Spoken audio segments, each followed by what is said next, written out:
What happens if you just stop paying your credit card? The first month you stop paying your credit card, nothing happens.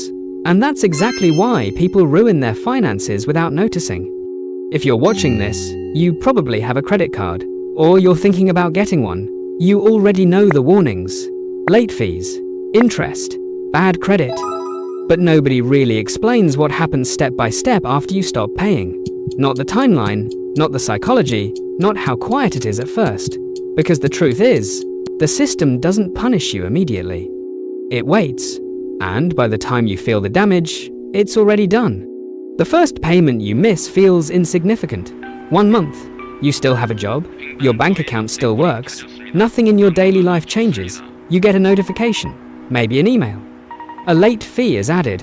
Interest continues. That's it. No panic, no urgency. And this is where most people make their first mistake. They assume silence means safety, but silence is part of the design. Your balance starts growing, even though you aren't spending.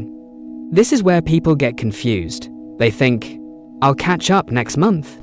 But next month, the balance is higher. Not because you use the card, but because interest is compounding. High interest. Credit card interest isn't accidental, it's intentional, and it doesn't care why you stopped paying.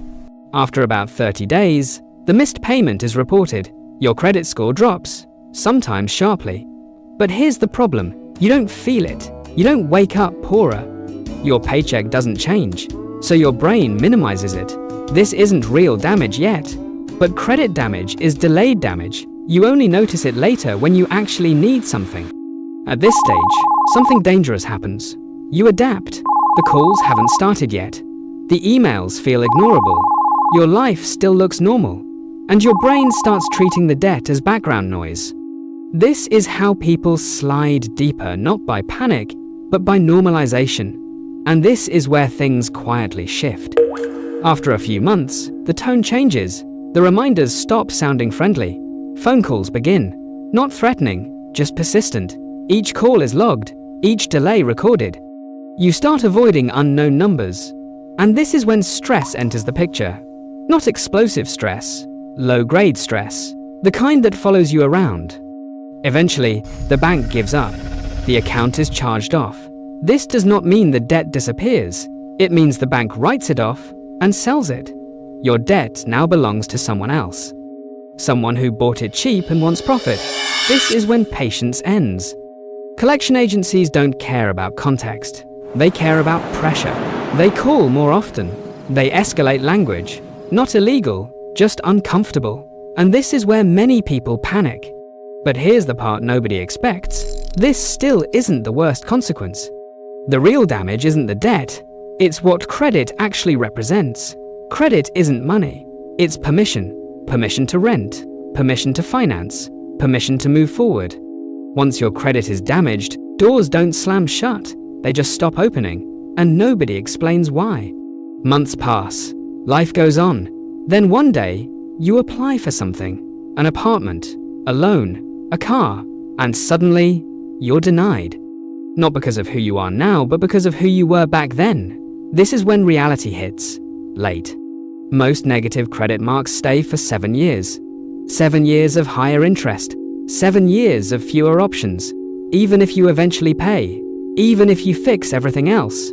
Time is the only cure. And time doesn't care how hard you're trying now. There's another cost people don't talk about. Decision-making changes. You stop applying. Stop trying. Not because you can't, but because rejection is expected. And that expectation quietly shapes your future. The system isn't evil. It's efficient. It remembers. It records. It waits. It doesn't punish mistakes immediately, it lets them age. That's why credit card debt is dangerous. Not because of the money, but because of the timeline. When people stop paying their credit cards, it's usually temporary, but the consequences aren't. The mistake lasts minutes. The record lasts years. And the most dangerous part isn't the debt itself. It's how quietly the system lets you destroy your future while everything still feels normal. By the time most people understand credit, they're already paying for it. Now, go ahead, like the video and subscribe to the Inquest and take your finance game to the next level without any cost.